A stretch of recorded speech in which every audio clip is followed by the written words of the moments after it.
Hey folks, this is Mike Tango Whiskey coming at you with another video. Do you guys like that thumbnail? You're welcome for your freedom. Me and some buddies of mine came up with that as an answer for all of the people who would see us in uniform and tell us, thank you for your service. I don't know how to respond to that. It's weird, it's awkward, and quite honestly, in my case, it wasn't really warranted. So we came up with that, you're welcome for your freedom. I was wearing that outfit and I was inside getting something. My wife goes, what are you doing? Why are you dressed that way? I said, I'm making a video. And she was like, rolled her eyes and walked away. So what I'd like to do today in this video is to talk a little bit about what the military does, how they do it, and why they do it, in an attempt to take some of the polish off of it. What I see in the prepping space is I see preppers and channels, especially on YouTube, emulating what the military does, how they operate, what they wear, the firearms they choose, and the mission sets and the philosophy. So much of it just saturates our space, and I don't think it's warranted, and I think it's kind of unhelpful. I think it leads us down a lot of paths that potentially make us less prepared for what is most likely, okay? So what I don't want to do is, let me make some exceptions right up front. I don't want to bash anybody. I don't want to bash people who have served. I don't want to bash veterans, right? And I know there are people in the military who had way harder jobs than I did, way more dangerous jobs. So I don't want to lump those folks in with what I'm going to discuss today. I don't want this to become a bash session. And I certainly don't want to disrespect any family members who have had people who were lost at war or anything like that. I know that people have made sacrifices in the military. Okay, but I think when the civilian world looks at anyone who was military or military service, right? I think they're assuming, they're making a lot of assumptions about who we are and what we did based on those 10% or 3%. Only 10% of veterans ever saw combat. Okay, and I don't mean we're in a combat zone. I mean saw combat. It's like 10%, 1 out of 10. Have picked up a weapon and fired it in self-defense in a war situation, right? And then even beyond that, about 3% of the total military are special operators, right? And it seems like that 3% and that 10% are what's informing the whole gun tube, prepper space. And those are the folks that we're emulating. When the truth is, the vast majority of the military didn't do any of that, okay? I also think that the tide is kind of turning. If you look at YouTube, there's some recent drama going on. I'm not a gun tuber, I'm a prepper specifically, but in the gun tube space, there's like drama going on about people who have embellished, people who have lied, stuff like stolen valor, right? And I'm not gonna get into all that in this video, but there's a tide turning against the bro vet culture, right? Where it's like, I was a bro vet, you need to listen to me. And it turns out, even in those cases, folks that were like the 3%, in the 3%, didn't do all the stuff, right? Or they're embellishing or exaggerating or whatever. So I appreciate that. I appreciate that the tide is turning. I watched a live with Focus Trip, and Trench Grenade was on there, and he had said some things that were not accurate about his USPS, United States Postal Service record, his USPA record. And he was corrected by a guy named Charlie. I don't even know who that is, but Trench Grenade brings up this pin, this marksmanship pin that he keeps in his car, and he like put it on camera, and the guy was like, what is that? Please stop. And he goes, thank you for your service. Thank you for your service. Thank you for your service. Thank you for your service. And it was the most hilarious thing I'd ever seen, because there is an element of that, right? Where veterans are like, they lean, and I get it. You were in the service, you lean on that, and it gives you some credibility. You do you, bro. I don't hate on that. I like when people are able to make something of themselves based on the stuff they've done. But man, there is this huge temptation for veterans, especially on YouTube, to kind of lean on that military service and the things I did. And then we end up, embellishing or exaggerating. So anyway, I'm not going to get into all that space, but I bring that up to say that it seems like the things are shifting a little bit, where people aren't like, no, we shouldn't just blindly follow, blindly copy, and blindly trust somebody just because they were a veteran or just because they were special ops or whatever, okay? So I want to try and take some of the polish off of that. So I want to talk about those three things. What does the military do? Okay. So like I said, first of all, 90% of people who are in the military were never in combat. Okay. So I'm not talking about the 10%, I'm talking about the 90%.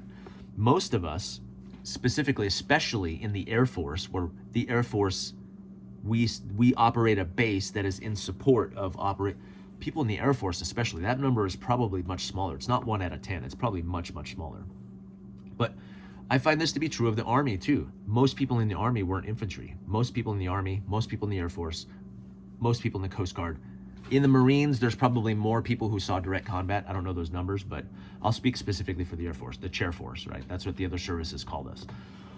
The vast majority of us were support personnel. We were administrative people. We were services, cooks. We worked at the gym. We did, there was CE, civil engineering, where they were carpentry and HVAC and electricians and, ground pounders and maintenance folks. And I was a mechanic. I was in vehicle management, right? Vehicle maintenance, where we worked on vehicles. The cops would crash the vehicles and I would fix them. I did body work. I did upholstery. I did glass work, right? But I literally only picked up a weapon to qualify once a year. That's it. And it was a single course during a single day, half classroom, half, and you would qualify for your marksmanship. So the vast majority of us were not in combat. That's just the truth, right? And then when we look at what does the military do that I don't think is worth copying in the prepper space, the military is largely offensive in nature, right? What scenario, and a lot of what you see on YouTube, what scenario are preppers going to be in where we are a uniformed member of an organized unit using military doctrine and military tactics? We're not going to, right? Maybe years post-collapse, if Chris over at Wasteland by Wednesday, maybe he is, we're talking years after post-collapse, but even then, you're probably going to be part of a small group in a defensive nature, defending people, defending a place, a castle, whatever that may be for you. We're not going to be part of a unit, an organized military unit where we're all wearing the same multicam, assaulting. It's just not going to happen. So we should stop copying that. We should stop copying what the military does, okay? Because most of the military doesn't do that thing. And even the small percentage that does, we as 68%ers and preppers are not going to be doing that thing anytime soon. Okay, so let's stop doing that. Okay, so let's stop copying what the military does. Now, the other thing I wanted to talk about is how the military operates. Civilians think that the military is really, really great. Okay, I remember I used to tell people I'm in the Air Force that, oh, you fly planes? No, there's a few pilots and then the rest of us do other things, right? But how the military operates, there's this perception that the military is fast and it's efficient and it's good and it's smart. I remember they used to tell us, the people in the Air Force, they'd say, you guys are the top 10% of society. And I was like, well, we're in big trouble then, because, and people, grunts, Army and Marines, and they will all tell you that most of us were complete morons. We were total idiots. We were retards. And I looked around in the military. I mean, there were some sharp people. There were some good people. And let me say this too. The military produces some quality people compared to the rest of society. People who know how to talk, they can show up on time. They make for good employees. The military produces good employees. So that's why the civilian world is like, man, these guys are sharp, because most people are probably idiots, right? That's been my experience anyway. But even in the service, man, there were a lot of people who were just like, and the military is slow. We had a system where we would promote people who were not qualified. Okay, they tested well.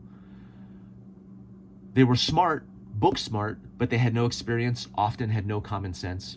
These were the people making the decisions. And it's funny because military people, when we were in, we knew this. We're like, this is stupid. What are we doing? Why are we doing this? This could be so much faster and better and cheaper. But that's not what we did. The military is huge and it's slow. It's cumbersome. It is inefficient. It is riddled with regulation and tradition and red tape. It is a slow moving beast. And that's why it's so expensive. It was so funny. One time, so you'd get a budget and you had so much time to spend that budget. And I was finally in a position of leadership where I was responsible for the budget. And at the end of the year, I had $50,000 left over in my budget. And I was like, I'm gonna get a medal for this. Like, I'm gonna get praises from my boss. You know what I got instead? I got a butt chewing. Because when you don't spend every dollar, guess what happens next year? You don't get those dollars back. So if you save 50 grand one year, the next year you got 50,000 less dollars. So I bought all new furniture, all new fake plants, all new picture frames, all new, I blew through that 50 grand in like 3 days. That's the military. That's how the military operates. It's stupid. And if any private business operated the way that the military did, you would go bankrupt, okay? There's kind of this notion that there's the government, and I think in the prepping space, we have an appreciation for how much the government sucks, right? But then we look at the military and we're like, oh, the military's separate, it's different. No, the military is an ugly offspring of the federal government, okay? All the things that we know and believe about the city, the state, and the federal government are also true in the United States military. It operates under the same assumptions, with the same traditions, with the same slow, lumbering, inefficient, terrible pace. So military is not any better than the federal government. They're part of the same thing, right? The other thing about how the military operates is, and I think I kind of said this up here, is it's primarily offensive, right? It lends itself towards, it's not, let me say this. I remember, so I did leadership training in the military, and leadership training, it was so funny because I thought we were going to teach original military concepts, and we didn't. We just took corporate concepts, brought them into the military, wrapped them in camouflage, and then gave it a different name, and then presented it as if it was military ideas, and it wasn't. They were just begged, borrowed, and stolen from the civilian sector, right? So there's not a lot of original thought in the military. It's based on what has worked in the past, which, like in combat, that can be very effective. But all the other areas of the military, really, they just stole ideas from other places. Okay, it wasn't very efficient. All right. Lastly, and arguably most importantly, I want to talk briefly about why the military does what they do. Okay, this is probably the grossest area. I think the civilian world, the civilian sector, tends to believe that the military does what they do for freedom, for democracy, to help people. I have not found that to be true. I'll tell you, after 20 years of military service, so when you first join, they're going to tell you, if you join, they told us the Air Force is a family. It's a family. It's a family. It's a family. And after about 10 years, you come to understand that that's not true. Okay.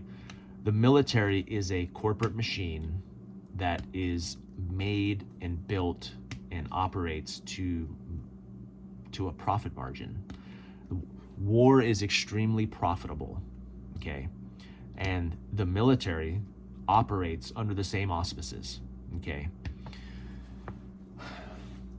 And this is going to get touchy for some people, and I understand that, but not just the budget thing that I talked about earlier, but also I remember when it came time, because the military was weird. It was, hey, we don't have enough people, so we would expand enlistment, and then we have too many people, and then it would contract, and it would expand and contract like in this reactionary force.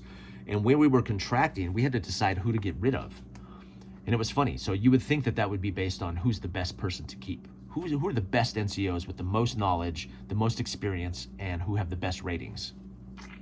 Nope. You know who they targeted, at least in the Air Force? They targeted mid-level NCOs who were approaching retirement qualification. Those NCOs, there was some formula cruncher out there that did a formula and decided these individuals are going to be the most costly down the road. And they were the ones that were cut. Not the best marksmen. We didn't keep the best marksmen. We didn't keep the most qualified, the best mechanics, Nope. it was a financial decision, okay? Military is a corporation that has a profit, that has a bottom line that it has to answer to, okay? And the idea of we go all over the world spreading freedom and democracy, people who are in know that that's not true. And eventually, most people, I think, stop believing that. You stop believing that. You especially understand that it's not a family once you get out. Because family doesn't kick people out for financial reasons. Family doesn't forget about you once you move away. Ask any veteran who deals with the VA or any of that, you instantly understand that you're not family anymore. So the why, freedom and democracy, I got red-pilled a long time ago by a book called Confessions of an Economic Hitman. If you really want to know the reasons why we go to war, why we're stationed where we're stationed, why we are doing the things that we're doing, read that book. Read that book, Confessions of an Economic Hitman. It was John Perkins, I think that was his name. That book red-pilled me on international policy. The same people in power who want power, money, and control on this side of the fence, they're the same ones pulling the strings on that side of the fence with the military. Okay, it's no different. It's the armed wing of that group.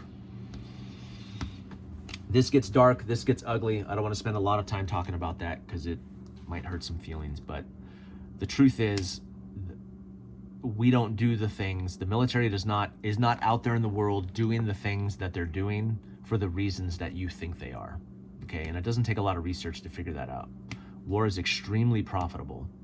Okay, what is it called? The military industrial complex. So to bring it back in the prepping space, I don't think like our ideas around philosophy of why we do what we do and how we do it and the things that we're packing and prepping for.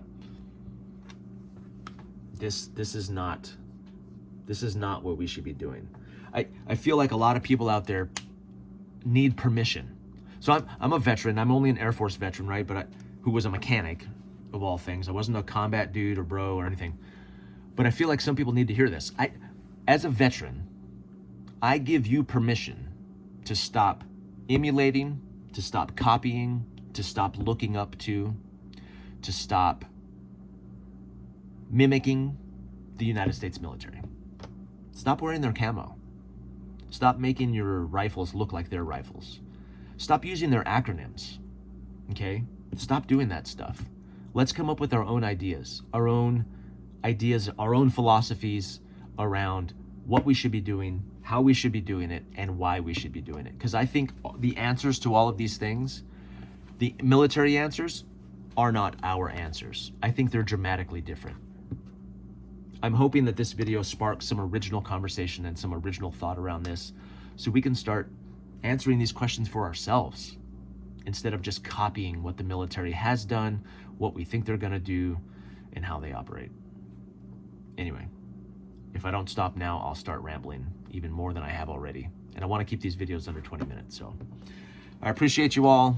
You guys know that I love you like someone I was stationed with in the desert for 6 months. And we swore we were gonna go to New York for the millennium, the year 2000. We were gonna be in Times Square that time. Oh, and then another guy I was stationed with in Kuwait during that same deployment, me and him were gonna open a nightclub, a house club called La Bomba. I never talked to either one of those dudes after that. I love you like that. Like we had grand plans and we had a great time. We got tan together and we worked together. We had great stories and then we never spoke again. I love you guys like that.